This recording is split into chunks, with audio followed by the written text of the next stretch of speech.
বিশ্বাস প্রতারণার কি যুগ! কেউ কাউকে বিশ্বাস করতে পারছে না, কেউ কাউকে বিশ্বাস করতে পারছে না।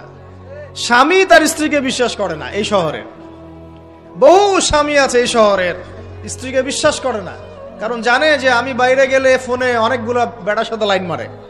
স্বামী খুব ভালো করে জানে।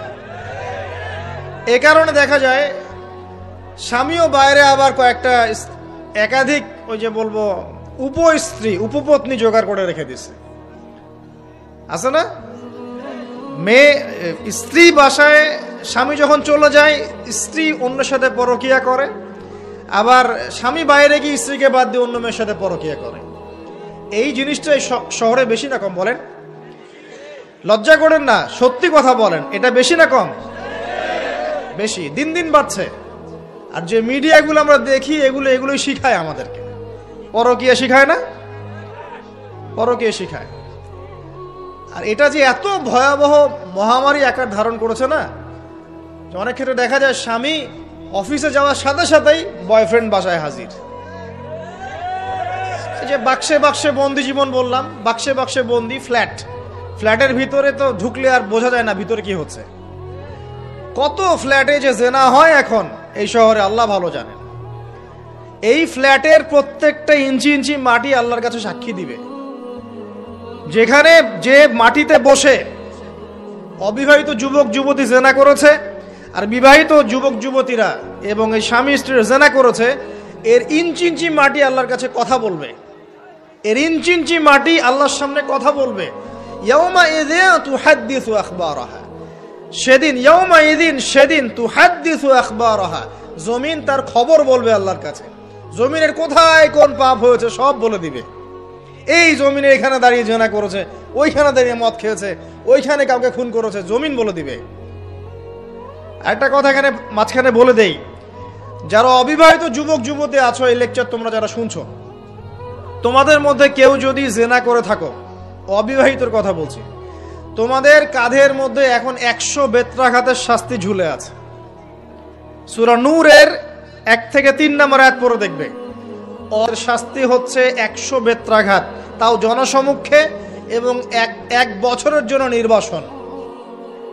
এই বিধানগুলো যদি পৃথিবীর কোনো দেশেও না থাকে, আসমানে আছে।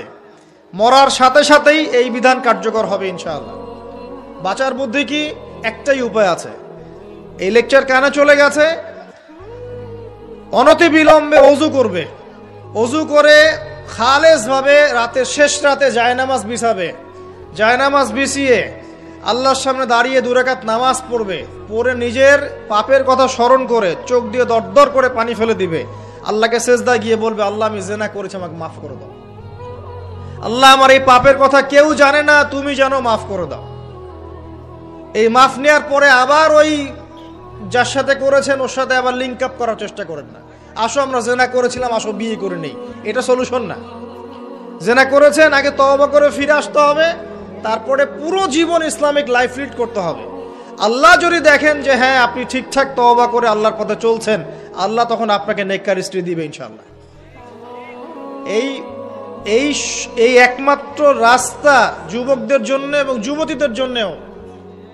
যুবকরা না হলে পার পেয়ে যেতে পারে, কারণ একটা কথা সমাজে প্রচলিত আছে না, যে ছেলে মানুষের ইজ্জত তো সহজে যায় না, গোপন হয়ে গেছে, কেউ জানে না, আল্লাহ মাফ করে দিয়েছেন, সে হয়তো পার পেয়ে গেল। কিন্তু এই যে মেয়ে, তুমি যে 8-10টা ছেলের সাথে জেনা করেছো, তোমার ইজ্জতের কি হবে? তোমার যে সতীত্ব তুমি নষ্ট করেছো, তুমি তো বিয়ের পর কোনো ঘরে গেলে সে হাজবেন্ডও বুঝতে পারবে তুমি আর সতী সাধী নও। আল্লাহর কাছে ক্ষমা চান, ইস্তেগফার করেন। জেনার ফলশ্রুতিতে সমাজে মহামারী নেমে আসে। জেনা, পরকীয়া, অশ্লীলতার কারণে সমাজে এমন সব রোগ ব্যাধির উদ্ভব হয় যেগুলো কখনো ছিল না। এই শহরটা জেনার শহর। আমাদের এই ঢাকা শহর জেনার শহর। আপনাকে এটা বোঝার জন্য আমার লেকচার না শুনে আপনি পেপার পত্রিকা ঘাটেন, অনলাইন সার্চ করেন, দেখবেন এই শহরে আনাচে কানাচে জেনা হয় এবং ওপেন জেনা হয়, মানুষ জেনাকে হালাল মনে করে। এই শহরের যুবক যুবতী যারা একে অপরের সাথে বয়ফ্রেন্ড গার্লফ্রেন্ড কালচারে লিপ্ত আছে, এটাকে তারা হালাল মনে করে, কেউ হারামও মনে করে না।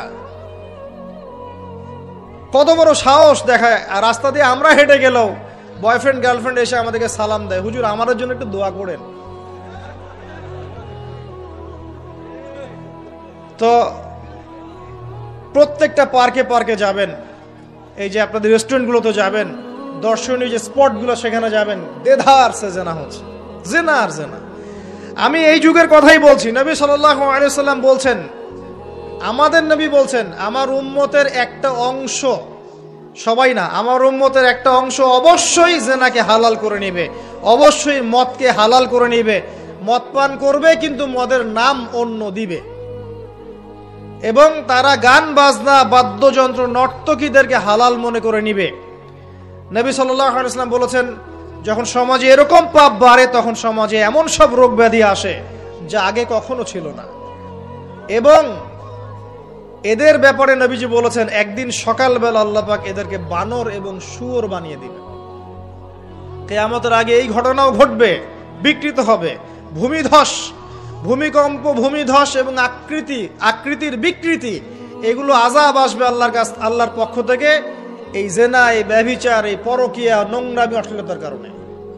ঘরে ঘরে এগুলা বয়ফ্রেন্ড গার্লফ্রেন্ড কালচার। কেউ মনে করে না যে এগুলা হারাম, কেউ মনে করে না যে আমার এই যে সহপাঠী আমার গায়রে মাহরাম। গায়রে মাহরাম, এই গায়রে মাহরাম শব্দটাই নাই। কাজিন, চাচাতো বোন, মামাতো বোন, খালাতো বোন, এই যে কাজিন, এরা জেনা করছে। কি দেখা বাকি রেখেছে এই যুগে আমরা দেখছি যে নিজের মেয়ের সাথে পিতার শারীরিক সম্পর্ক।